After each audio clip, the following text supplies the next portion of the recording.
আজ আমরা ব্যাখ্যা করব একটা অসাধারণ তেলুগু ভাষার সিনেমা কিংডম, যেটা হিন্দিতে সাম্রাজ্য নামে রিলিজ হয়েছে। এক যুদ্ধ, এক স্বপ্ন আর এক অনুসন্ধানের যাত্রা। এই গল্পে আপনি পাবেন অ্যাকশন, রাজনীতি আর আবেগের দুর্দান্ত সংমিশ্রণ। তো চলুন শুরু করি আজকের এক্সপ্লেনেশন ভিডিও।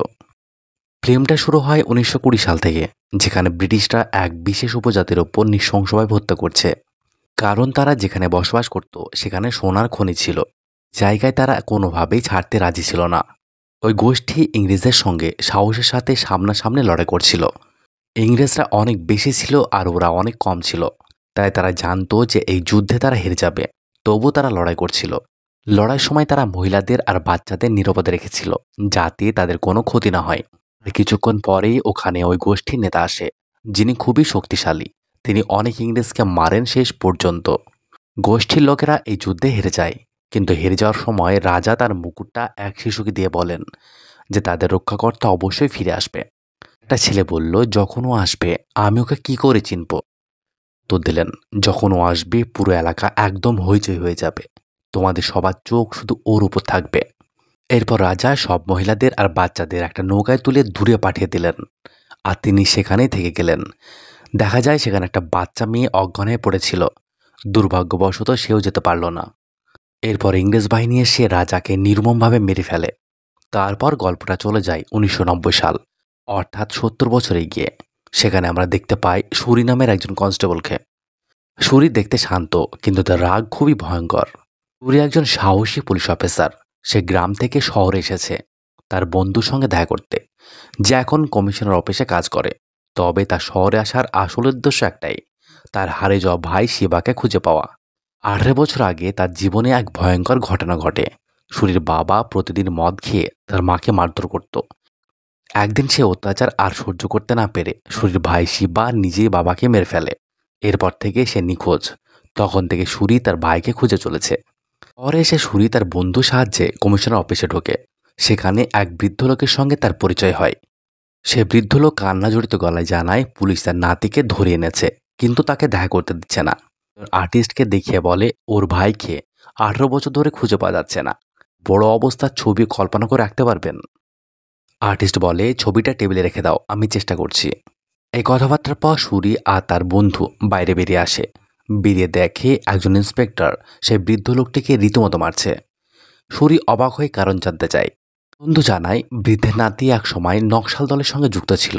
গতকালই সে আত্মসমর্পণ করেছে, কিন্তু পুলিশ এখন বলছে তাকে ধরা হয়নি। আসলে তারা ওকে গোপনে এনকাউন্টার করে মারতে চায়। এই কথা শুনে সুরির রাগ চরমে পৌঁছে যায়। সে গিয়ে সে ঘরটা খুলে দেয়, যেখানে বৃদ্ধের নাতিকে আটকে রাখা হয়েছিল। তারপর সোজা গিয়ে সে ইন্সপেক্টরকে মারতে শুরু করে। পুলিশের অন্য সদস্যরা সুরিকে আটকাতে এবং মারতে থাকে, কিন্তু এরই মধ্যে বৃদ্ধের নাতি পালিয়ে যেতে সক্ষম হয়। রাতে সুরি গ্রামে ফিরে আসে। দেখা যায় থানার কিছু অফিসার এসে তাকে বকাঝকা করছে। তুই এক অফিসারকে মারলি, তোকে সাসপেন্ড করা হতে পারে, এত বড় ঝামেলা জড়াস কেন? পরদিন সুরি থানায় এসে দেখে শহর থেকে উচ্চপদস্থ অফিসার এসেছে। সবাই তাকে চুপচাপ থাকতে বলে। একজন অফিসার রেগে গিয়ে বলে, তোর সাসপেনশন তো হবেই, জানিস তোর কত বছরের সাজা হতে পারে? সুরি শান্তভাবে জবাব দেয়, আমার বিরুদ্ধে যদি মারধরের অভিযোগ ওঠে তাহলে আমি ইনকোয়ারিতে সব বলবো। কেন আমি ওই অফিসারকে মেরেছিলাম সেটা খুলে বলবো। তখন জানতে হবে সে বৃদ্ধ লোকটি কেন পুলিশি হেফাজতে ছিল, কেন তাকে এমনভাবে মারা হচ্ছিল। আর আপনার বিরুদ্ধে আগেই 3টা ভুয়া এনকাউন্টারে কেস চলছে। যদি এই ঘটনা সামনে আসে তাহলে আপনার চাকরিটা যাবে। সুরির যুক্তিগুলো শুনে উচ্চপদস্থ অফিসাররা একদম চুপ মেরে যায়। তারা আর কোনো কথা না বলে সেখান থেকে চুপচাপ চলে যায়। কয়েকদিনের মধ্যে অফিসার নাইডু এসে হাজির হয় সুরির কাছে। সে জানে সুরি গরম মেজাজের লোক, তাই সরাসরি বলে, তুই আমার জন্য একটা আন্ডারকভার মিশন কাজ করবি। সুরি প্রথমে সরাসরি না করে দেয়, কিন্তু তখন নাইডু এমন একটা কথা বলে যেটা শুনে সুরির মন বদলে যায়। নাইডু বলে, এই মিশনে তোকে তোর ভাইয়ের কাছে নিয়ে যেতে পারে। এই কথা শুনেই সুরি থেমে যায়। 18 বছর ধরে তার ভাই নিখোঁজ। সে জানে না ভাই বেঁচে আছে কিনা। তবু মনে মনে একটা আশা ছিল, যদি একবার দেখা হয়। এই সুযোগ সে হাতছাড়া করতে চায় না। সুরি জানতো এই মিশনে গেলে তার প্রাণের ঝুঁকি আছে, তবু সে রাজি হয়। কারণ তার মাথায় এখন একটাই চিন্তা, ভাইকে খুঁজে বের করতে হবে। নাইডু জানায় এই মিশনে সুরিকে ঢুকতে হবে এক অপরাধী গ্যাংয়ে। সেই গ্যাংয়ের লিডার হলো শিবা। শিবা এখন শ্রীলঙ্কার সেন্ট্রাল জেলে 3 দিনের জন্য বন্দী। তাই সুরির হাতে সময় মাত্র 3 দিন। এই সময়ের মধ্যেই তাকে শিবার গ্যাংয়ে প্রবেশ করতে হবে। এই কাজে পাঠানোর আগে সুরিকে কড়া ট্রেনিং দেওয়া হয়। তাকে আত্মরক্ষা, অস্ত্র চালানো, গ্যাংস্টারদের মতো কথা বলা সবকিছু শেখানো হয়। সব প্রস্তুতি শেষ হলে সুরিকে পাঠানো হয় শ্রীলঙ্কা সেন্ট্রাল জেলে এক ভয়ঙ্কর মিশন শুরু করার জন্য। অবেসা নাইডু আরও জানায়, শ্রীলঙ্কার জাপনায় একটা গ্যাং কাজ করছে, যাদের সবাই মিলে কার্টেল নামে পরিচিত। এরা মূলত হংকং থেকে চোরাই সোনা ভারতে এনে দেয়। কিন্তু সোনা সরাসরি শ্রীলঙ্কা বা ভারতে আসে না, বরং প্রথমে এক বিশেষ দ্বীপে পাঠানো হয়। দ্বীপটির নাম দ্বীপি। দ্বীপি শ্রীলঙ্কার মূল ভূখণ্ড থেকে মাত্র 2 কিলোমিটার দূরে অবস্থিত। কিন্তু এই দ্বীপের একটা আলাদা ইতিহাস রয়েছে। এই দ্বীপে বাস করে এক তেলুগু গোষ্ঠী, যারা 1920 সালে ইংরেজদের বিরুদ্ধে লড়াই করেছিল। পরে তারা শ্রীলঙ্কায় আশ্রয় নেয়, কিন্তু শ্রীলঙ্কা তাদের মানেনি, ভারতও তাদের নাগরিকত্ব দেয়নি। তাই তারা নিজেদের মতো করে এই দ্বীপে একটা ছোট্ট সমাজ গড়ে তুলেছে। তবে ওই দ্বীপে একটা কঠিন নিয়ম আছে, বিশেষ করে মেয়েদের নিয়েই। দ্বীপের কোনো নারী বাইরে বের হতে পারে না, তারা পুরোপুরি দ্বীপের মধ্যেই আবদ্ধ। এই দ্বীপই এখন কার্টেলের একটা গুরুত্বপূর্ণ পয়েন্ট। হংকং থেকে যেসব সোনা আসে সেগুলো প্রথমে দ্বীপিতে রাখা হয়, পরে সেখান থেকে এগুলো কার্টেলের সাহায্যে ভারতে চলে যায়। আর এই গোটা দ্বীপের নিরাপত্তা ও সবকিছু এখন সামলায় সুরির হারিয়ে যাওয়া ভাই শিবা। শিবা এখন এই কার্টেলের গুরুত্বপূর্ণ সদস্য এবং দ্বীপের রক্ষকও বটে। কার্টেলের লোকেরা দ্বীপবাসীদের শ্রীলঙ্কার লোকেদের আক্রমণ থেকে রক্ষা করে, আর এই সুযোগেই নিজেরা দ্বীপকে বেজ হিসেবে ব্যবহার করে। অভেসার নাইডু জানতে পারে হংকং থেকে আসা এক নতুন সোনার চালান এবার দ্বীপি হয়ে ভারতে ঢুকবে। এই চালান থামাতে হবে যে কোনো মূল্যে, আর এই কারণে সুরিকে পাঠানো হবে দ্বীপের আশেপাশে, যাতে সব তথ্য জোগাড় করতে পারে। তবে সরাসরি দ্বীপিতে ঢোকা সম্ভব নয়, তাই সুরিকে প্রথমে পাঠানো হয় শ্রীলঙ্কার সেন্ট্রাল জেলে, যেখানে সে এমনভাবে গ্যাংয়ের সঙ্গে মিশে যেতে পারবে যেন সে নিজের পরিচয় গোপন রেখে গ্যাংয়ের একজন হয়ে ওঠে। এইভাবেই শুরু হয় সুরির আন্ডারকভার অভিযান, তার ভাইকে খুঁজবার আশায় এবং দেশকে রক্ষার জন্য দায়িত্ব নিয়ে। কিন্তু জেলটা ছিল বিশাল আর বন্দিতে ভরা, চারিদিকে শুধু অপরাধী আর অপরিচিত মুখ। হাজার হাজার মানুষের ভিড়। কিভাবে সে তার ভাইকে খুঁজে পাবে, এই যেন অসম্ভব মনে হচ্ছিল। 3 দিনের মধ্যে ভাইকে খুঁজে বের করতে হবে, এই চাপ তার মাথায়। তাই দেরি না করে সে ইচ্ছা করেই কিছু লোক বন্দীদের ঝগড়া করতে শুরু করে। প্রথমে কথা কাটাকাটি, তারপর রাগে ফেটে পড়ে সুরি। সে একের পর এক বন্দীকে মারতে থাকে, দ্রুত নির্মমভাবে, যেন এক দানবের সঙ্গে রূপ নেয় তার শরীর এবং মন। এই মারামারি দেখে চারিদিকে হইচই পড়ে যায়। আর তখনই কেউ একজন চিৎকার করে বলে, শিবাকে ডাকো, এই ছেলেটা পাগল হয়ে গেছে। শেষমেশ শিবা হাজির হয়। জেলের অন্য প্রান্ত থেকে হেঁটে আসছে ধীরে ধীরে, মুখে রাগ, চোখে আগুন। কেউ বুঝতে পারেনি এই দুজন আসলে ভাই। শিবাকে দেখে কিছু বলার আগেই সে সুরির মুখে একটা জোরালো ঘুষি বসিয়ে দেয়। ঘুষিটা এতই তীব্র ছিল যে আশেপাশে যারা ছিল তারা হতবাক হয়ে যায়। কিন্তু সুরির কাছে সবকিছু যেন স্লো মোশনে ঘটছিল। সে তো 18 বছর পর নিজের ভাইকে দেখছে, রক্তে রক্তে হারানো এক টুকরো আত্মা। চোখে জল চলে আসে, কিন্তু মুখে হাসি। শিবা তখনই চিনতে পারেনি তাকে, আর তাই সুরিকে নির্দয়ভাবে মারতে থাকে। কিন্তু তখনই সুরি চুপচাপ একটা ডায়লগ বলে, মেরে ফেল আমাকে, কিন্তু যদি বাঁচিয়ে রাখিস তাহলে আমি নিজেই তোকে মেরে ফেলবো। কথা শুনেই থমকে যায় শিবা, মুখে অভিব্যক্তি বদলে যায়। সে এক দৃষ্টিতে সুরির মুখের দিকে তাকিয়ে থাকে, তারপর ধীরে ধীরে বলে, সুরি। সব বুঝে ফেলে সে, এই সেই ছোট্ট ভাই। এরপর কিছু বন্দী আবার সুরির দিকে এগিয়ে যায়, এবার চিৎকার করে ওঠে, থামো, ও আমার ভাই। সেই মুহূর্তেই সবাই থেমে যায়, কেউ আর কিছুই বলে না। শিবা কাছে এসে সুরির কাঁধে হাত রাখে, বলে, কাল আমার জামিন হবে। আমি একটা ঠিকানা দিচ্ছি, এই ঠিকানায় আমাকে খুঁজে নিস, সোজা এখানে চলে আসবি। পরদিন অফিসার নাইডু সুরিকে জেল থেকে ছাড়িয়ে নেয়। সুরি মনে মনে উত্তেজিত, 18 বছরের অপেক্ষা শেষ, এবার ভাইকে ফেরানোর পালা। শ্রীলঙ্কা সেন্ট্রাল জেল থেকে মুক্তি পাওয়ার পর সুরি সেই ঠিকানার পথে রওনা দেয়, যেটা শিবা তাকে দিয়েছিল। যেতে যেতে সুরি আশেপাশের অনেক কিছু লক্ষ্য করে। প্রথমে সে পৌঁছায় মিন বাজারে, সেই জায়গা যেখান থেকে ডিবি দ্বীপে যাওয়ার রুট শুরু হয়। এখানে সুরি একে একে অনেক গুরুত্বপূর্ণ তথ্য জানতে পারে। সে জানতে পারে এই কার্টেলকে উদ্যাপন নামে একজন শক্তিশালী ব্যক্তি চালায়। তার 2জন ছেলে, একজন থাকে হংকংয়ে আর একজন এখানে, যার নাম মুরগন। মুরগনের মানে বিষ ভরা। সে ডিবি দ্বীপের মানুষদের খুব ঘৃণা করে। সুযোগ পেলে সে ওই দ্বীপে আক্রমণ করে সবাইকে মেরে ফেলতে যায়। এরই মধ্যে সুরি পৌঁছে যায় এই দ্বীপে। শিবা তাকে ডেকে নিয়ে যায় এক পবিত্র স্থানে।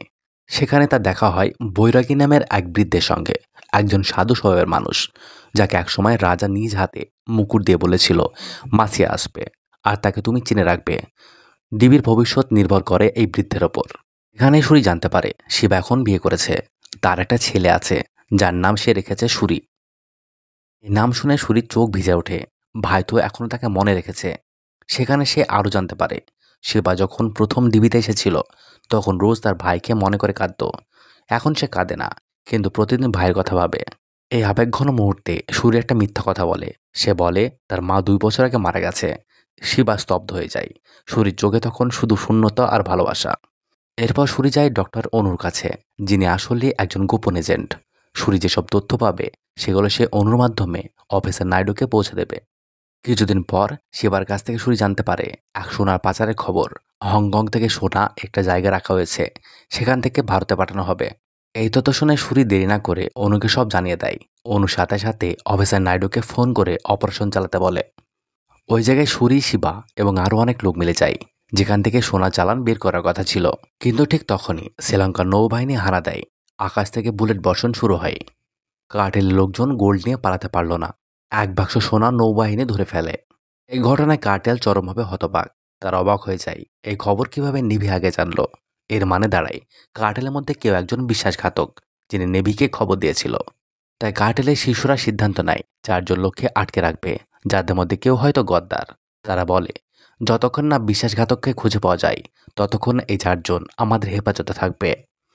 শিবা তখন দৌড়ানে পড়ে যায়। সে বুঝে উঠতে পারে না এই পরিস্থিতি সামাল দেবে কিভাবে। সূরি সামনে এসে একটা সাহসী প্রস্তাব দেয়। সোনা এখনো নেভি বেসে আছে, আমরা চাইলে ওটা চুরি করে আনতে পারি।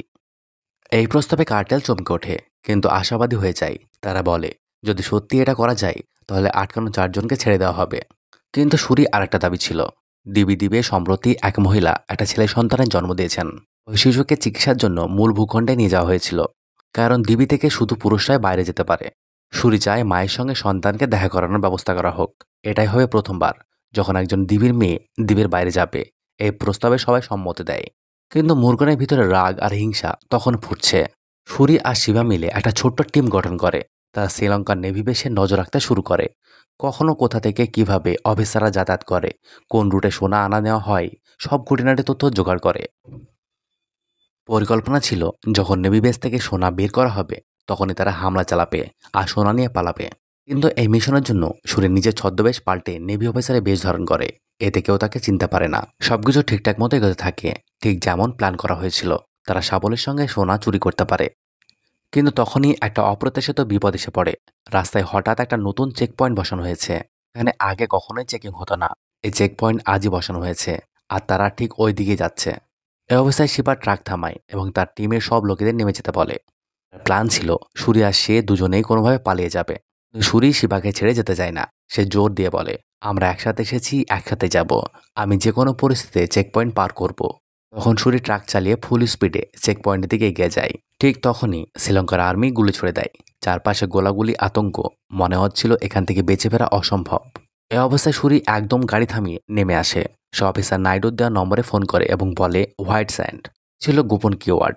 এই শব্দ শুনে আর্মি গুলি চালানো বন্ধ করে দেয় এবং সূর্যকে ছেড়ে দেয়। কিন্তু তখনই শিবা সবকিছু বুঝতে পারে। সূর্য একজন আন্ডারকভার ভারতীয় পুলিশ অফিসার। কথা শুনে শিবা একদম স্তব্ধ হয়ে যায়। তার চোখ অবিশ্বাস্য, রাগ এবং ভাইয়ের প্রতারণার অনুভূতি। তবু তারা নিরাপদে সোনা নিয়ে পেরিয়ে যায়। সোনা হাতে পেয়ে কার্টেল খুশিতে আত্মহারা। বিশ্বাস করতে পারছে না এই অসম্ভব কাজ সম্ভব হয়েছে। এই ঘটনার পর কার্টেল তাদের 4 জন ধৃত লোককে মুক্তি দেয়। আরও অবাক হচ্ছে, দ্বীপের এক নারী তার সন্তানকে দেখতে হাসপাতালে যাচ্ছে। প্রথম একজন মেয়ে দ্বীপ ছেড়ে বাইরে যাচ্ছে, যা আগে কখনো ঘটেনি। এবার সেটা হয়েছে। সূর্য আর শিবা একান্তে কথা বলে। সূর্য বলে, তুমি এখানে নিরাপদ নাও। মুরগন বা দ্বীপের কোনো ছেলে যদি জেনে যায় তুমি এখানে আছো, তাহলে তোমাকে মেরে দেবে। তুমি, আমি, ভাবি আর তোমার ছেলে, আমরা সবাই একসাথে বাইরে যাব। অফিসার নাইডু কথা দিয়েছে। কিন্তু শিবা এই প্রস্তাব মানতে রাজি না। সে বলে, আমি আমার এই মানুষদের সঙ্গে থাকবো, আর তুই তো আমাদের বিশ্বাসঘাতকতা করেছিস। আমি চাই তুই এখান থেকে চলে যা। এরপর কার্টেল মুক্তি পাওয়া লোকেরা আনন্দে মাতোয়ারা হয়ে পড়ে। তাদের মধ্যে একজন ছিল বিশ্বাসঘাতক, যে নেভিকে খবর দিয়েছিল। সে একজন সন্দেহভাজনকে ধরে এনে নির্মমভাবে মারধর করতে থাকে। সিংহা আসলে একজন খবর সংগ্রাহক। সব খবর সে খুঁজে বের করে। প্রথমে সে সূর্যের ওপর সন্দেহ করছিল, কিন্তু পরে প্রমাণ মেলে অন্য একজন এই গাদ্দার ছিল। সিংহা তথ্যে ধরা পড়ে আসল বিশ্বাসঘাতক। সবাই বুঝতে পারে সূর্য না, বরং এই লোকটাই কার্টেলকে ফাঁকি দিয়েছিল। অন্যদিকে আমরা দেখি অনেক বছর পর হঠাৎ করে একটা মেয়ে দ্বীপ থেকে বেরিয়ে এলো। এটা দেখে মুরগন বেশ কষ্ট পাচ্ছে। এই বিষয়টা কিছুতেই সহ্য করতে পারছে না, বুঝতে পারছে না শেষমেশ কি করতে হবে। তখন সে তার বাবা ওয়েপনকে মারতে চলে, কারণ ওয়েপন দ্বীপের লোকজনকে সমর্থন করছিল। আর এদিকে সিংহা ওই লোকটাকে বেপরোয়া মারছিল। তখনই কেউ এসে তাদের জানালো যে ওড়প্পনের মৃত্যু হয়ে গেছে। এরপর মুরগন তার লোককে বলে, ডিবির লোকজনকেও এখানে ডেকে আনো, যাতে তারা আমার বাবার শেষ যাত্রায় যোগ দিতে পারে, কারণ তাদেরও পূর্ণ অধিকার আছে। তারপরে সেই দিন থেকে ওড়প্পনের গদি মুরগন সামলাতে শুরু করে। এদিকে সুরির হাসপাতালে আসে। সেখানে তার সঙ্গে অফিসার নাইডু দেখা করে। নাইডু জানায় যে অস্ত্র ভর্তি কন্টেনারের বিস্তারিত সেবা পর্যন্ত পৌঁছে গেছে। এখন তোর একটা কাজ বাকি, তুই এই কন্টেনারের নাম্বারটা আমার কাছে নিয়ে আসবি, তাহলে আজকেই তুই তোর ভাইকে নিয়ে ভারতে ফিরতে পারবি। যদি তুই এটা না করিস, আমি মুরগনকে খবর দিয়ে দেব তোর ভাই শিবা একটা ইনফরমার, আর তারপর মুরগনের লোকেরা শিবাকে মেরে ফেলবে, কারণ তুই আগেই অনেক লাইন ক্রস করে ফেলেছিস, কারণ তুই চেক পয়েন্ট থেকে সোনা বের করেছিলি, আমাদের সাথে গদ্দারি করেছিস, নিজের দেশকেও। এরপর সুরি শিবার কাছে যায়। সে ওকে এই কন্টেনারের নাম্বার চাইছিল আর বলছিল যে আমরা এখান থেকে সহজে বের হতে পারবো। শিবা ওর কথা শোনে না। সে বলে সিং এখন ইন্ডিয়া গেছে, সে তোকে অবশ্যই খুঁজে বের করবে, তখন সে ফিরে আসছে ততক্ষণ তুই এখান থেকে চলে যা। কিন্তু সুরি শিবাকে বলে যে সে তাকে কতটা ভালোবাসে। সে বলে আজ তোর বউ আছে, তোর বাচ্চা আছে, গোষ্ঠীর সবাই আছে যারা তোকে ভালোবাসে, কিন্তু আমার একমাত্র তুই যার প্রতি আমার ভালোবাসা সবচেয়ে বেশি, আমি তোর সঙ্গে থাকতে চাই। কিন্তু শিবা যখন এখানে সুরির মুখ থেকে শুনে যে তার মা বেঁচে আছে, তখন সেটা শুনে শিবা খুব রেগে যায় এবং বলে আমি গোষ্ঠী ছেড়ে কোথাও যাব না। তারপর শিবা সুরিকে এখান থেকে চলে যেতে বলে, কিন্তু সুরি এখান থেকে চলে যায় না, বরং সে অনুর কাছে যায়। অনু এখানে সুরিকে বোঝানোর অনেক চেষ্টা করে। সে বলে যে ভাইকে তুমি ভাই ভাবছো, সে ভাই না, বরং একটা দানব, কারণ সে নিজের বাবাকে মেরেছে, সে তো দানবই। কিন্তু এখানে সুরি তাকে বলে যে দানব আমার ভাই না, বরং আমি, কারণ ছোটবেলায় যখন বাবা মাকে খারাপভাবে মারধর করতেন, তখন একদিন আমার ভাই বাবাকে মারেনি, বরং আমি আমার বাবাকে মেরেছিলাম, আর দোষ আমার ভাই শিবা নিয়েছিল। সে সবসময় আমার থেকে ভালোবাসা পেয়েছে, আর আমি জানি ও আজকেও আমার প্রতি অনেক ভালোবাসা রাখে। এখন সুরি শিবার কাছে ফিরে যাচ্ছিল, কিন্তু অনু তাকে আটকে দেয়। তারা দুজনে মদ খেতে খেতে কথা বলছিল। সুরি আজ অনেক বেশি মদ খেয়ে ফেলে। এরপর অফিসার নাইডুকে দেখানো হয়। তার কাছে একজন আসে যিনি মুরগানের সঙ্গে কাজ করেন, এবং আসলে ও অফিসার নাইডুর একদম সঙ্গী। অফিসার নাইডু সেলভাকে সব কথা বলে দেয় যা চেক পয়েন্টে ঘটেছিল, আর সেলভা এগুলো মুরগানের কাছে পৌঁছে দেয়। আর যখন কার্টেল বৈঠক হলে এখানে সেলভা মুরগনকে বলে যে সুরিনা শিবা দুজনের মধ্যে একজন তো নিশ্চয় খারাপ। আর তখনই দিবি সবাই মুরগনের বাড়িতে খেতে এসেছে। তখনই শিবাও এসেছে এখানে। শিবা মুরগনের সঙ্গে মিলেছিল। মুরগন শিবাকে বলে ব্রিজের চেক পয়েন্টের ব্যাপারটা আমরা জানি, তোমাদের মধ্যে কেউ একজন অপরাধী। নিজের ভাইকে বাঁচানোর জন্য শিবা বলে আমি ওদের লোক। এরপর মুরগন কার্ডের লোকদের উস্কে দিল। মুরগন বলে এখন ডিবির লোকেদের ওপর একদমই বিশ্বাস করা যাবে না, তাই যারা সবাই ডিবির লোক এখানে এসেছে তাদের সবাইকে মারতে হবে। শিবা অনেক বেশি জখম হয়েছিল, তবু সে অনেক চেষ্টা করছিল ডিবির লোকেদের বাঁচানোর জন্য, কিন্তু এখানে সে অসহায় ছিল। ডিবির অর্ধেকের বেশি মানুষ মারা যায়, এমনকি শিবার স্ত্রীটাও মারা গিয়েছিল। শিবার ছেলে সুরি তখনও বেঁচে ছিল। শিবা জীবন দিয়ে চেষ্টা করে অর্ধেকের বেশি লোককে এই জায়গা থেকে বের করার। তখন কাঠের লোকেরা মুরগনকে বলে যেতে দাও ওদের, তাদের নেতা এখন মারা গেছে, তারা এখন নির্জীব। মুরগন তার লোকেদের নির্দেশ দেয় মারা লোকেদের দেহ ওই দ্বীপে ফেলে আসতে। মাঝরাতে হঠাৎ অনু সুরিকে জাগিয়ে বলল যে দ্বীপিতে কিছু খারাপ ঘটেছে। সুরি যখন দ্বীপিতে আগুন জ্বলতে দেখল, তখন বুঝতে পারল যে ওখানে কিছু খুবই খারাপ হয়েছে।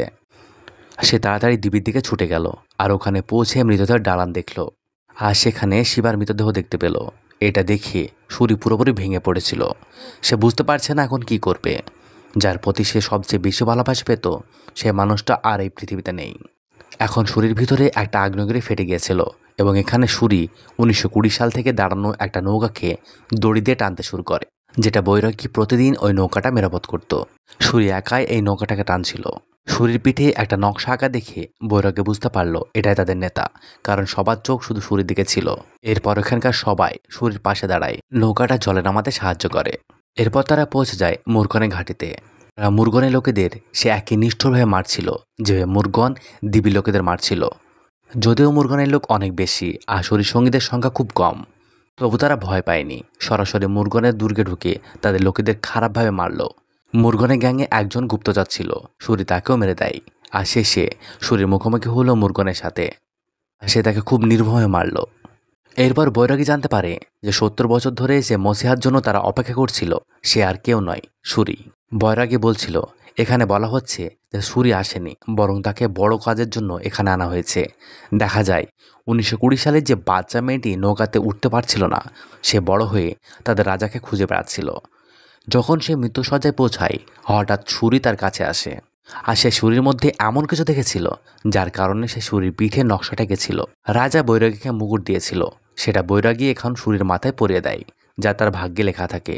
তাই হয়েছে, সুরি এখানে আসা একদম নিশ্চিত ছিল। এটা আগেই লেখা ছিল, যখন শিবা এখানে আসে তখনই ঠিক হয়ে যায় সুরিও এখানে আসবে। তো কি হবে যখন সিংহা ভারত থেকে ফিরবে? বলবে ইনফর্মার আসলে কেউ না, সুরি নিজেই। তখন কি তবু দ্বীপের লোকেরা সুরিকে ঈশ্বর বলে মেনে নেবে? তাছাড়া সামনের যুদ্ধে সহজ হবে না, কারণ ওরাপ্পনের আরেক ছেলে আছে যেটা খুব ভয়ঙ্কর। সে হংকং থেকে ফিরে এসেছে এবং তাকে ওরাপ্পন আর মুরগনের ব্যাপারে খবর পেয়েছে। ওরাপ্পনের দ্বিতীয় ছেলে যে কোনো পরিস্থিতিতেই সুরি থেকে বদলা নিবেই। এসে আমরা একটা কথা জানতে পারি, আসলে অনু খুব ভালো করে জানতো যে সেই রাতে শিবার জীবন যাওয়ার সময় এসেছে, তো অনু সেটা সুরিকে জানায়নি।